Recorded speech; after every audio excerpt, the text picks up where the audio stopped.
దేవుని నామంలో అందరికీ శుభాలు, వందనాలు. హల్లెలూయా! దేవాతి దేవుడు మనకి దయచేస్తున్న అనుదిన వాగ్దానము, దేవుని వాగ్దానము ఇటు రీతిగా ఉన్నది. యోవేలు గ్రంథము 2వ అధ్యాయము 19వ వచనము.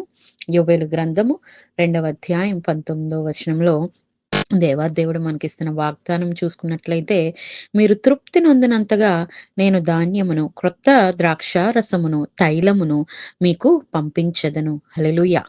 మనము తృప్తి నొందినంతగా దేవాదేవుడు ఏం చేస్తాడంటండి, ధాన్యమును, క్రొత్త ద్రాక్షారసము, తైలమును మనకి సమృద్ధిగా పంపిస్తారంట. అయితే దేవుణ్ణి చూచుచున్న మనము, దేవునిలో నడుస్తున్న మనకి ఆయన ఏ లోటు కూడా రాకుండా చూసుకునే దేవుడు కదా! సమృద్ధైన ఆహారముతో సమృద్ధిగా మనల్ని పోషించేవాడు. ఆయన, ఆయన బిడ్డల్ని ఆయన అనాథలుగా విడవడు. ఆకలితో చూడలేడు కదా!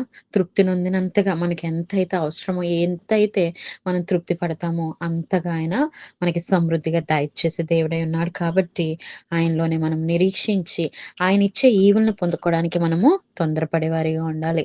ఆయన చేసేవన్నీ కూడా మనకి మేలు కొరకే. కాబట్టి మనకి ఏదైతే అవసరమో అవన్నీ కూడా ఆయన సమయానుకూలంగా దయచేసే దేవుడై ఉన్నాడు. కాబట్టి ఆయన తృప్తి నందినంతగా మనకి దయచేసేవాడు కాబట్టి మనం ఆయన కొరకు కనిపెట్టుకొని ఆయనలో నిరీక్షణతో సాగాలని ఈ కొద్ది మాటలు దేవుడు దీవించునుగాక. ఆమేన్. వందనాలమ్మా.